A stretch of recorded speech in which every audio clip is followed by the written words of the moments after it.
চিন্তা করে দেখুন তো যে আমাদের কাছে যখন সুখ শান্তি থাকে, টাকা পয়সা থাকে, তখন কি আমরা ঈশ্বরকে স্মরণ করি?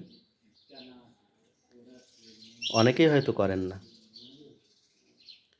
কারণ আমাদের কাছে যখন সুখ শান্তি থাকে, তখন ঈশ্বরকে আমরা মনে করি না। যখন বিপদে পড়ি, তখন ঈশ্বরের কথা আমাদের মনে ওঠে। তখনই ঈশ্বরকে বলি যে, "ঈশ্বর, আমার এই সমস্যা কেন হলো? তুমি এর জন্য দায়ী।" আমরা সবসময় কি করি? অন্যকে দায়ী করতে চেষ্টা করি। সে ঈশ্বর বলুন বা পরিবারের অন্যান্য সদস্যকে বলুন বা সমাজের অন্যান্য সদস্যকে। নিজের ভুলের জন্য আগে নিজেকে জাস্টিফাই করা উচিত। যে আমার এই বিপদটা হয়েছে বা আমার এই ক্ষতি হয়েছে, এর জন্য আমি দায়ী কিনা?